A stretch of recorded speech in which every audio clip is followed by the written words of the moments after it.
Hi, my name is Lily Clayton Hanson. I'm an author, a journalist, and an actor based in Nashville, Tennessee, and I'm also the host of Nashville Conversations, the video podcast based on my book series, Word of Mouth Nashville Conversations. Today, I couldn't be more excited to be here with one of my local favorite fashion designers, Andrew Clancey of Any Old Iron.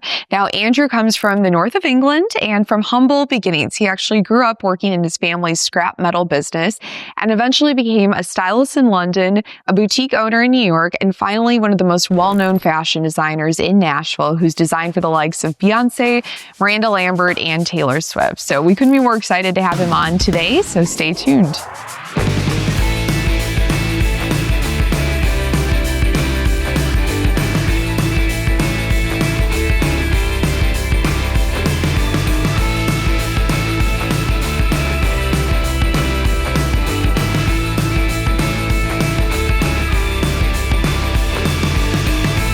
Andrew, thank you so much for joining me this morning. I absolutely love your t-shirt, which I know is from your new collaboration with Robert's Western World, one of my favorite honky tonks.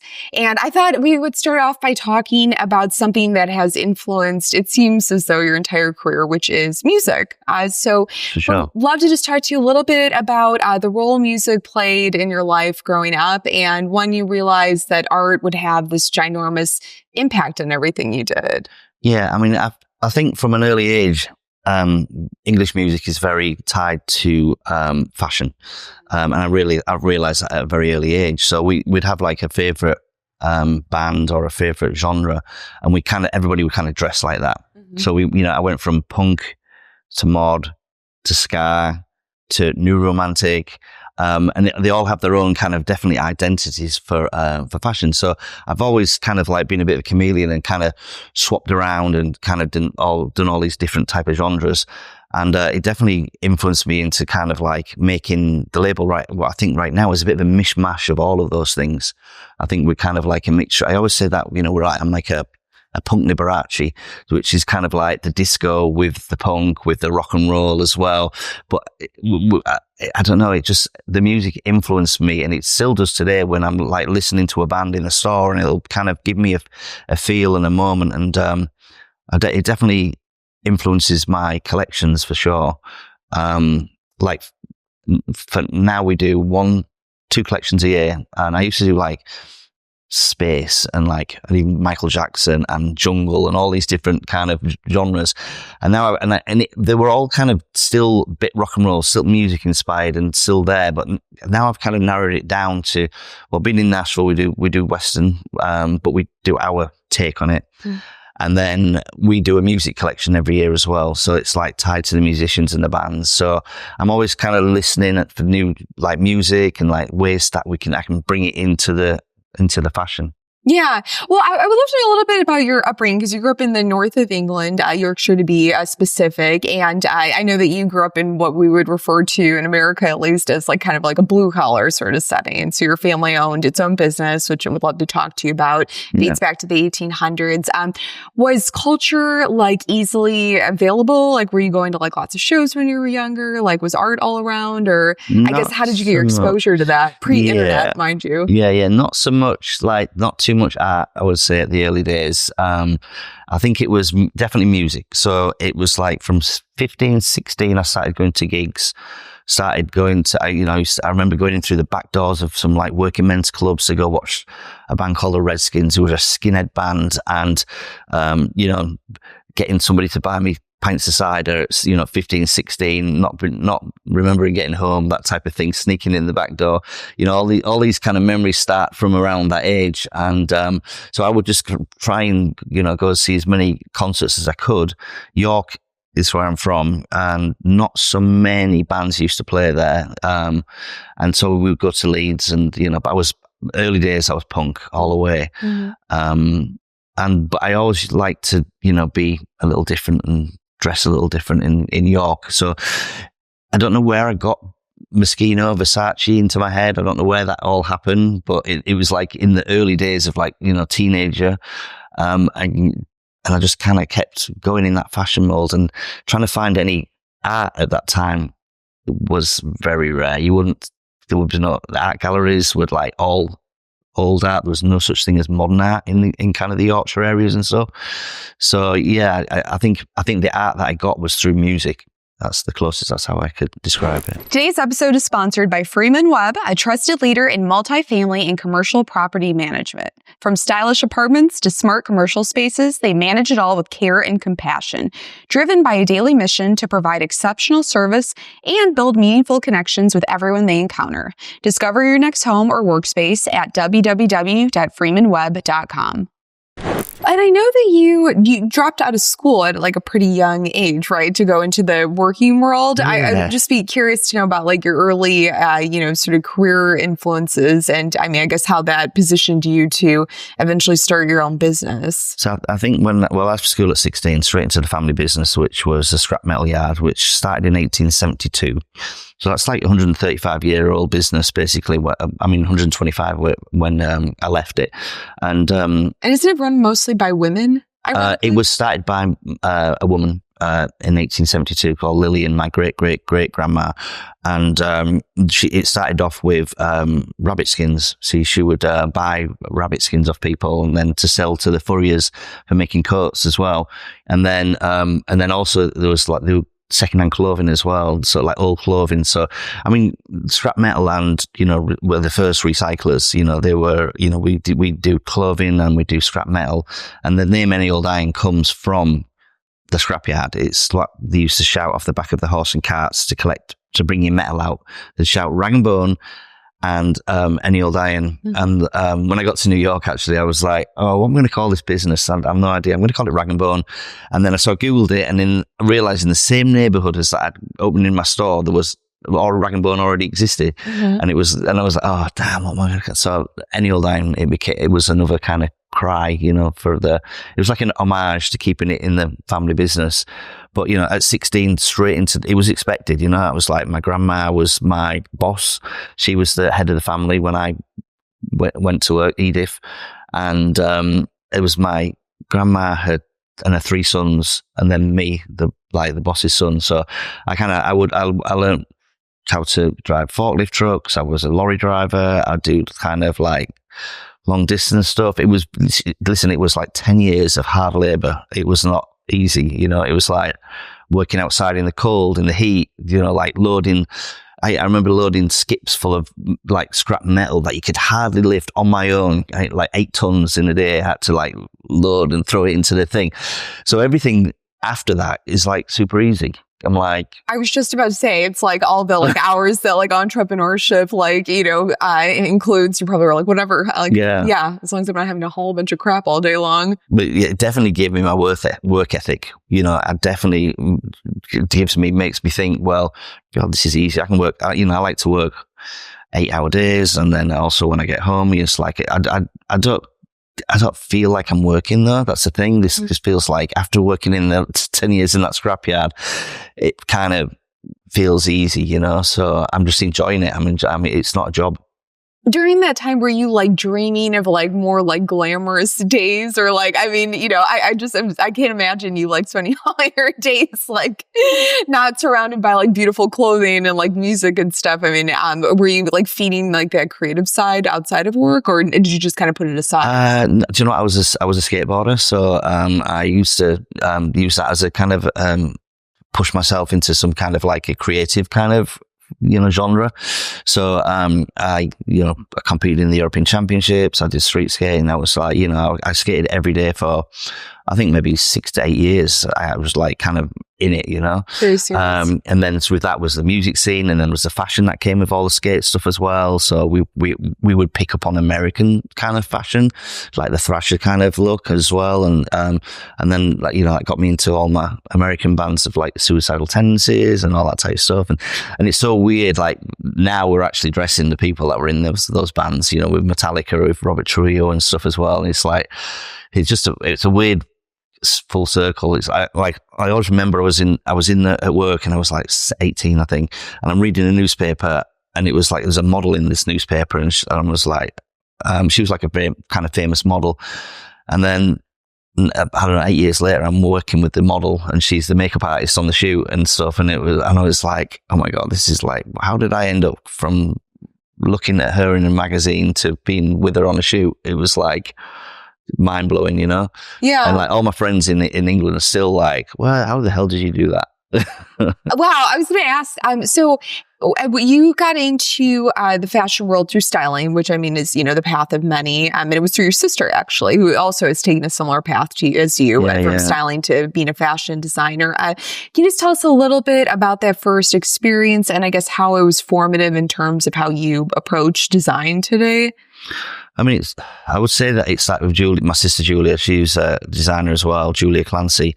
And she went to Australia and just dressed really crazy. So someone said, you should be a stylist. First job she got was Coca-Cola. So she was set, she got really, she really got in with the right people.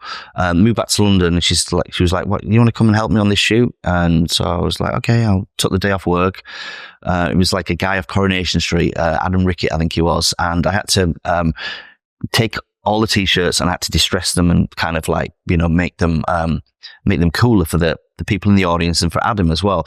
And at the end of the day, she gave me all the t-shirts and it was like $1,000, like £1,000 worth of clothes I got. And I was like, oh, this is cool. I kind of like this. And then she kept inviting me down, and every time I got back, I think she knew what she was doing, but I was always like come away with lots of clothes, and then I started getting paid for it as well. Mm-hmm. And it was just like a whole kind of eye opener for me, moving into from styling to, and then, a designer eventually. But I never thought I could be a designer. I was like, I was a stylist for nearly 10 years, I would say, in London. Mm-hmm. And I just didn't think that I got what it took to be able to, because no training of sewing, no training of, like design, mm-hmm. like worked in a scrapyard. That was my training. Sure. So I just thought I can't do it and couldn't do it. And then I just decided, let's try it, and then made one jacket, and there you go. Well, let's back up a bit, because you transitioned from styling into basically being a proprietor. I mean, you owned your own boutique in the States, and moving to New York, I know, was like really, I guess, foundational in terms of you establishing yourself in the fashion world. So when did you feel ready to take the leap to move to New York and also open this store, which I know was really one of its kind? You carried exclusively British designs, and you kind of developed like a cult phenomenon around your shop from what I've read. Yeah, I mean, I was a fashion stylist in London, and the girl I was with, she was the master distiller for Belvedere vodka, and Moet Hennessy were like, well, we want to move you to New York. So she says, let's go. So I was like, oh, well, I'll try it. We'll come over. I'll be cool to be a stylist in New York. Sure. Got to New York, could not get my visa, could not work it out. It just was like that. Moet Hennessy were meant to be helping, and they couldn't do it, and as well. So I went to this wedding in Ireland like the week before we moved to the US, and I met this guy called Christopher Melton, and he was from America.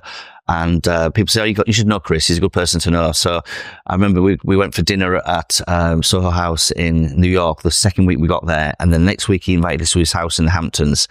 And then I was like, I just said to him, there's no good menswear stores in New York for, different type stuff.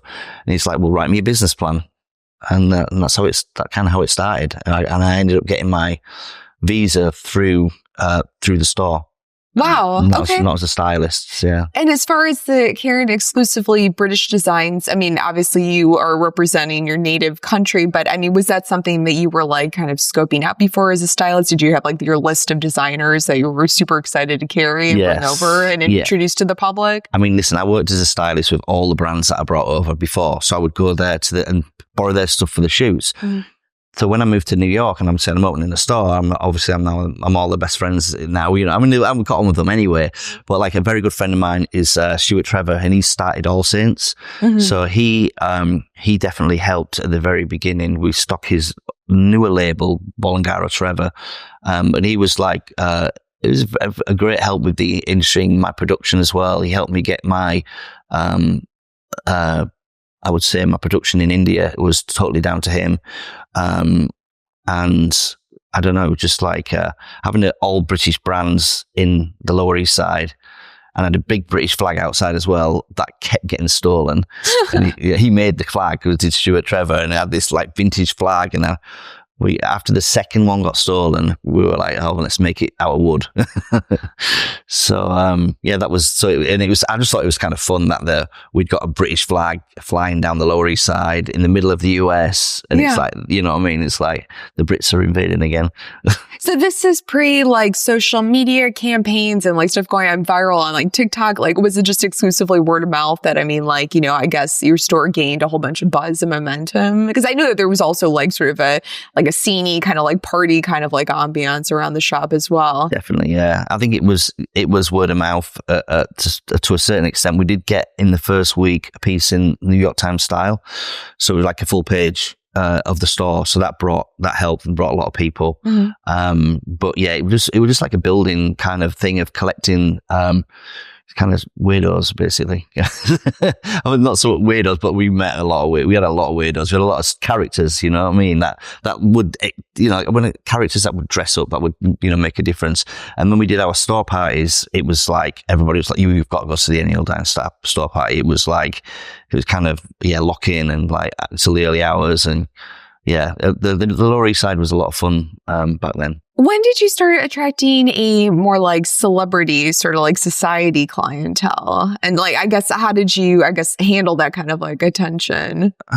So in New York, it was just people walking in. So like Ringo Starr, and we had a few different kind of celebs that were just walking off the street. There's just more of them around in New York than anywhere else. So they can be totally anonymous. Anonymous walking in. But a lot of the time with this, what the main break I got was getting a PR in LA who she's called Beat Ackland, and she is the stylist for Madonna and Gaga and Beyonce and all this, but she has a PR company as well. Mm-hmm. So that was I got in on with her.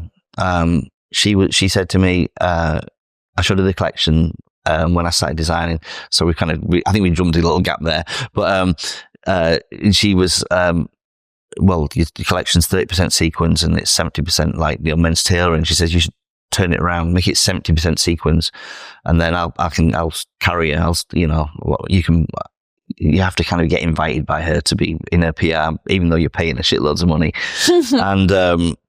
And then, I did it. I changed the collections, and then again, I guess within a month, I had Gaga, Beyonce, Cher, Fergie, potentially the top 4 kind of female artists at the time wearing my clothes. This was exclusively your designs, which we'll get into, like how you kind of fell backward. Yeah. Sorry, I jumped a bit of thing, but you were talking about the celebrities, because but in those days it wasn't really like anything that we thought about, because it was just people that came in and bought the stuff. Cyndi Lauper. We sold Cyndi Lauper, Vivienne Westwood. So. And which she would wear on red carpets as well. So it was just more of a shopping thing. It was before I really thought about celebrity as being useful. Mm-hmm. At the end of the day, I just really wanted people to come in the store. I won't bother if they're a celebrity or not. It's just like, I need you to buy something to keep this afloat, Sure. Because it's like, businesses in New York, it's tough to have a retail store in the Lower East Side. Yeah. Well, let's talk about your move to Nashville. I'm just curious, because, I consider your brand to be like extremely cool, like very just like grounded in rock and roll. And Nashville's obviously a city that, yes, has a rock and roll scene, but of course is, famous for country music. So how did the city first come on your radar? And I know that you had like a little bit of kind of like a health scare before moving here and wanted a slower pace of life. So I would just love to know a little bit about, your last sort of season in New York and what incentivized the move here. Well, Sandy hit, which was the hurricane in New York, which kind of like closed down the Lower East Side and East Village where we lived, on no power for a week. And just that 1 week of not being in business had a massive knock-on effect for loads of businesses as well, and especially ours. And I was just like, I've too much. I had a small heart attack, as well, which was like, what the hell? They thought I'd got indigestion when I went to the hospital. Like, it's a little more serious than that. Yeah. But I was going out 7 nights a week, and I was out with an English punk band that night, Stiff Little Fingers, and it was just like, I'm living this rock and roll lifestyle, and my body just can't keep up with it, Sure. So I was like, I just need to get out of this thing, this New York. And you truly lived the punk rock lifestyle, though. I love it. I went all the way. Yeah.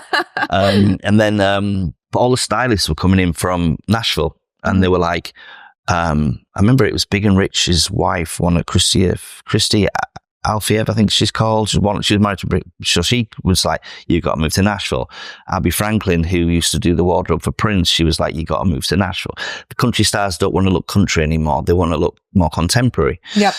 So I got in I flew down to Nashville, met Abby, who picked me up at the airport, and for 2 days she took me around like the cool spots in Nashville, like the Family Wash when it was originally Family Wash. I think Pinewood Social had just opened that time, and then restaurant like over to, and I was like, oh, this is amazing. This city is unbelievable. It's like, it just feels like Nashville. But I remember going to Pharmacy Burger, and we ordered two meals and 2 cocktails, and it was like $16 or something. And I was like, but this, I'm thinking you've got this, I was really confused with the pricing, whatever. It was like going to Mexico or something. In New York, this would be like $600. Yeah. And it was like, and then I moved, so I put everything in a U-Haul, stuck it in, drove in a snowstorm, took the mirror off on the Lincoln Tunnel on one of the tunnels of the side of the U-Haul, so I didn't have a mirror all the way to Nashville.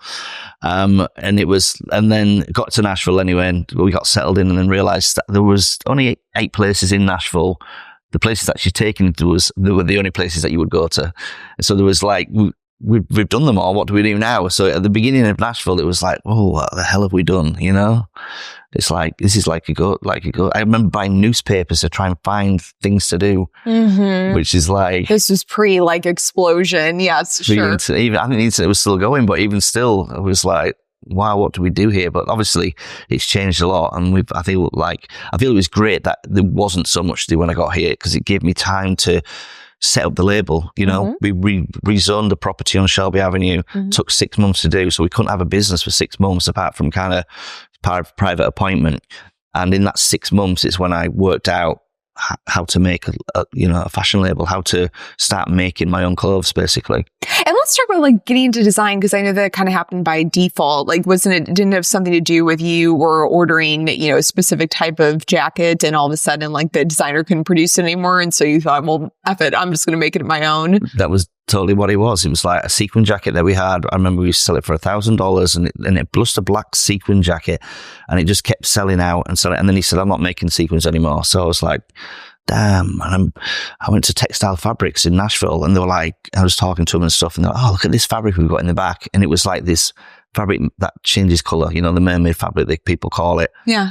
And I was like, let me buy some of that. Let me see if I can make a jacket from it. And it started from there. I made the 1 jacket. And with the money from that, I made 3, and the money from 3. And so everything you see really started with 1 sequin jacket. Yeah.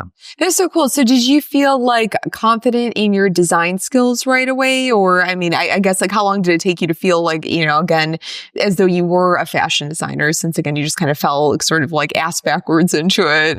I think aesthetically wise, I knew what looked cool, because I was like, I was a stylist. I was in London. I was on the scene in London. We would go to, all Vivienne Westwood parties. I've been out with Alexander McQueen. It was all that kind of circle of, kind of friends as well. So I kind of knew how aesthetically what to put together as well to what looks good. Sure. And then also owning a store as well, I knew what people want to buy. So it's like I had the best of both worlds. I have the stylist who knows what people look like, and then the retail store is, well, if I make, it's not rocket science to be, sometimes it's like, if this sells, then buy more of it. It's like, oh, this platform shoe is really good, then we'll just keep making platform shoes and do different versions of it as well. So it was, I think having that business sense as well of, having a retail store and being a stylist just helped me with aesthetically just being able to kind of design full looks that I could just, with my eye I can notice. And when I first started doing the tailoring for suits, it was trying to get through to the tailor I worked with, the aesthetic and the fit. It took a year. It took a year or 2 just to get the right cut right as well, and to get it how I wanted, to keep getting it repeated and stuff as well. So, I think it's just from, having an eye for what looks good. Well, I'm curious about working with celebrity clients. So I know one of like the coolest fashion design moments I read about with you was designing, it was a cape, right? For a Taylor Swift music video. Yeah. And I mean, designed for so many different celebrities. But I mean, what is that process like in comparison with like, you know, designing a collection? I guess, how do you work with someone to create a look for something specific, like a music video or, you know, a public appearance? Yeah. I mean, we do both things. So we'll do a collection and then people will look at the collection and they'll be like, oh, like a variation of that. So that happens a lot. And also, if you do a collection and you put it into your press department, the celebrities will have the first dibs on it. So you know, it's not released to anyone else, and they'll take it and they'll wear it as well. So that helps. But then, you know, when it comes to, like, I did some stuff for Miranda Lambert and I worked with Tiffany Gifford, her stylist, and she's just like, well, we want this body, we want jumpsuits and we like this type of thing. Mm-hmm. So we go away, we illustrate a whole kind of, you know, like 10 different designs,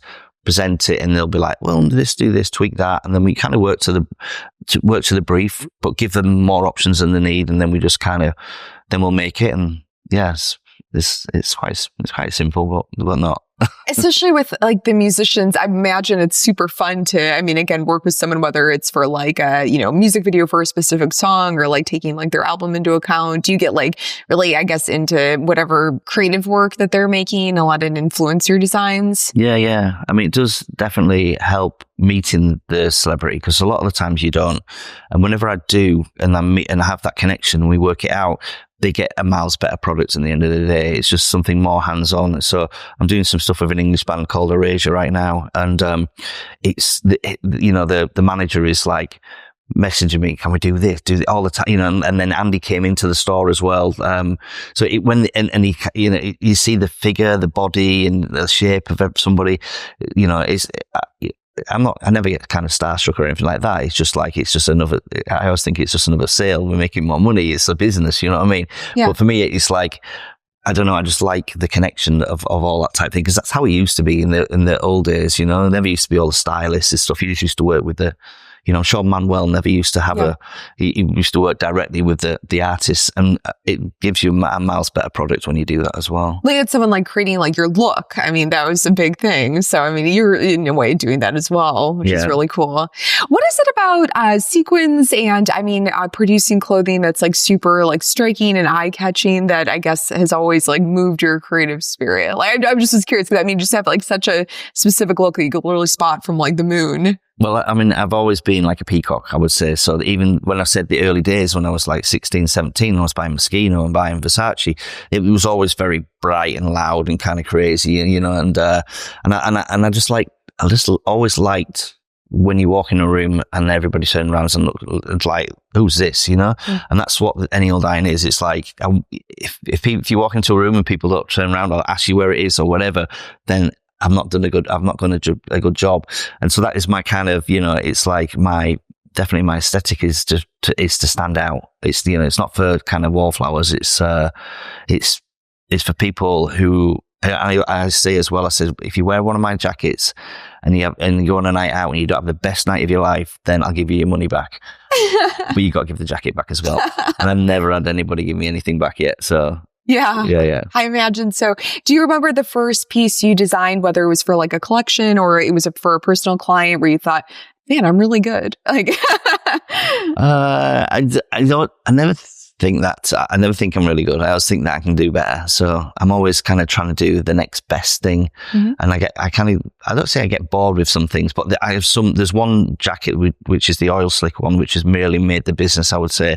And it's like this iridescent sequin. And so whenever I see that, it still gives me a little bit of joy thinking about it. Mm-hmm. But like in my head, I'm like, imagine I just did a runway show 2 weeks ago, and the collection's going down the runway, and I'm not even thinking about that collection because it's that's already done. I'm thinking about the next one, and I'm just always trying. I'm like, I came into this late. I didn't really start designing till about 10 years ago, mm-hmm. and when I realized I could actually do it.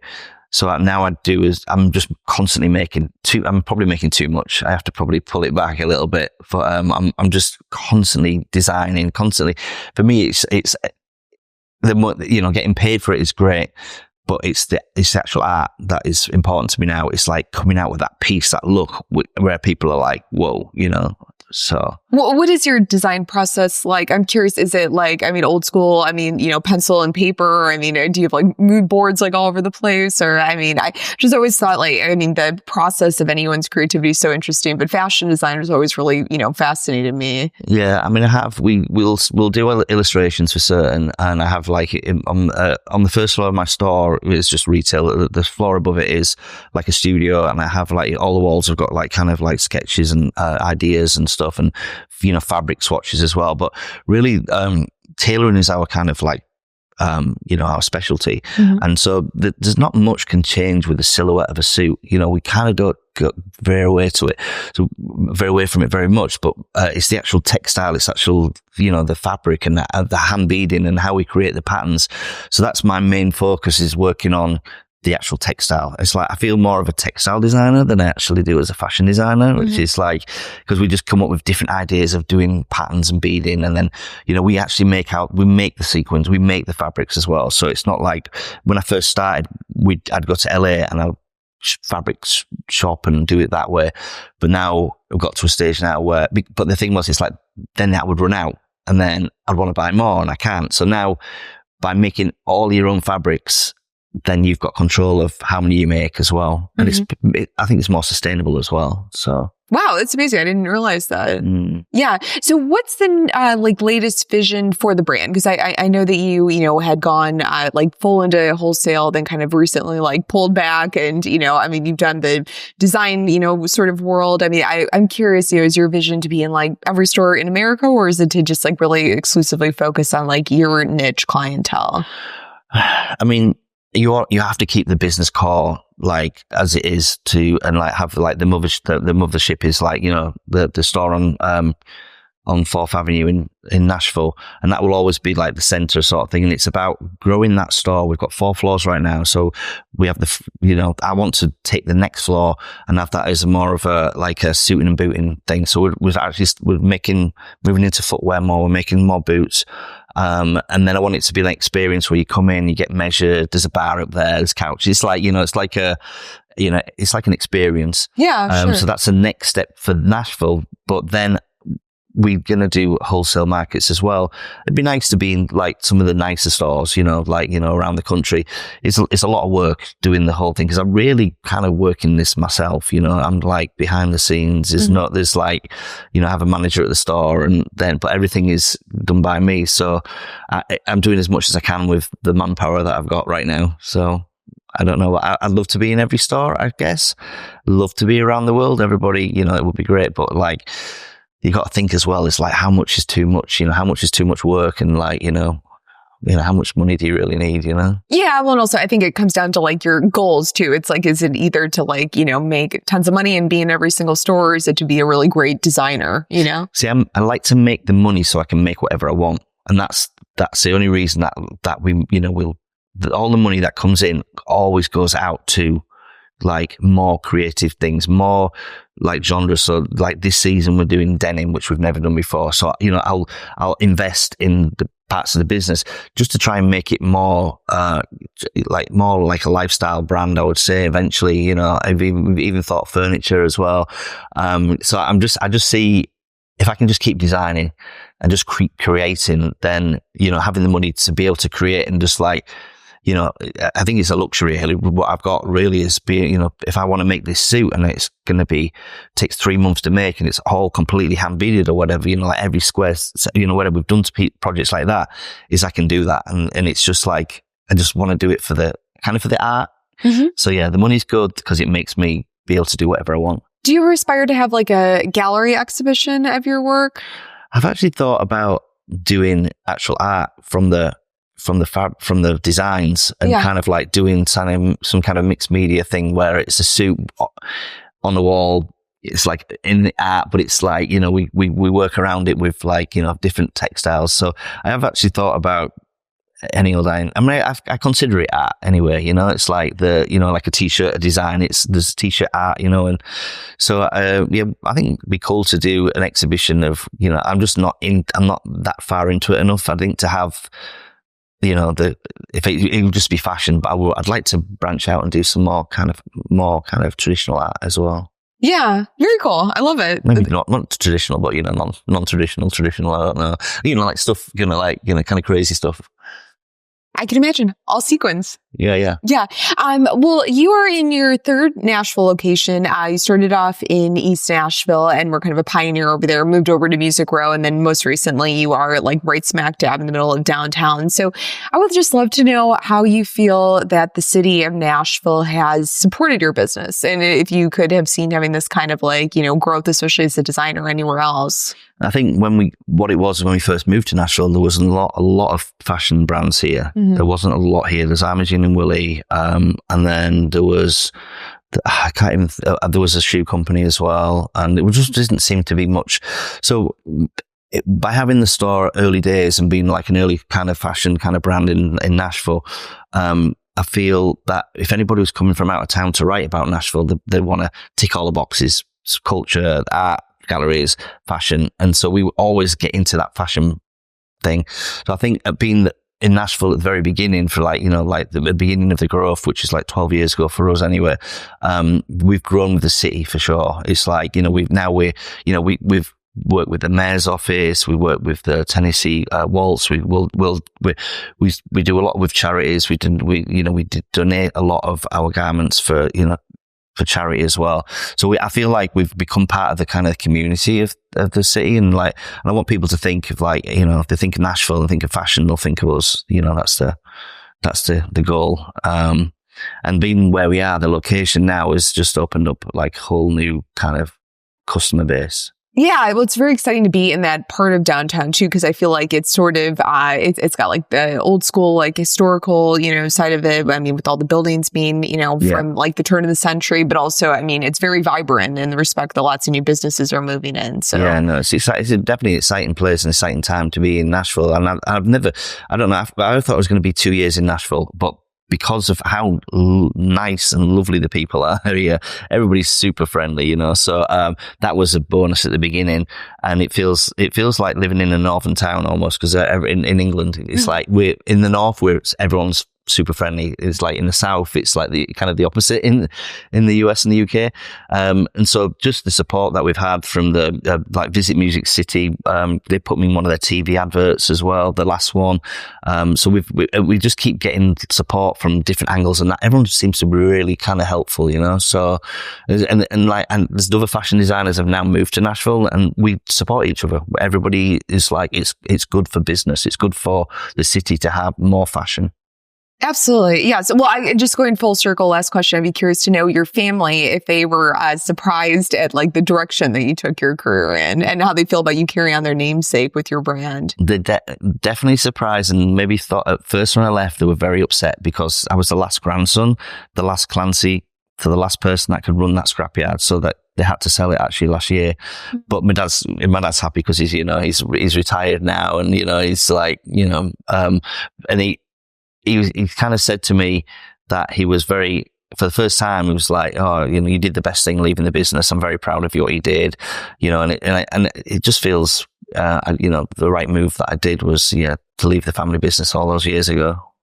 But, were they surprised at the direction you went in though, or not really? I think early on they knew I used to do door of this nightclub in Leeds and called Speed Queen, and we used to dress up I used to be the door guy. You'd have like 1,000 people trying to get in, everybody dressed up. And I think when they start seeing me in those outfits, and we used to wear a wedding dress and rollerblades and like all kind of weird stuff. And I think when they saw that, they were like, okay, he's going something into the fashion field, Sure. I ended up in Nashville with a clothing store called Any Old Iron. Were they surprised? Yes, I would say definitely. They're like, how the hell did he get here? But now they're like, I think they're just, super happy that, I'm happy. So. Yeah. What would be your aspiration for the fashion scene in Nashville? Needs to get a fashion week back. That just went away. It'd be great to have one that was properly supported by, like a mate, like, Mercedes, or someone that did I think to bring the fashion spotlight back into town would be great. There's a few, we're doing some runway shows in September, but not like a fashion week. There was a talk about trying to get some production done here and but whatever, but I don't think that's really going to happen. It's not got the infrastructure for it. But yeah, just get a fashion week to start with. Yeah. Get it together, Nashville. Let's do it. Seriously. Well, thank you so much for doing this. This was great. And I feel like, again, you are like a guiding light as far as the city is on its journey to becoming more of like a fashion hub and just like a real pioneer. So it needs you. Oh, well, thank you. I'm enjoying being here.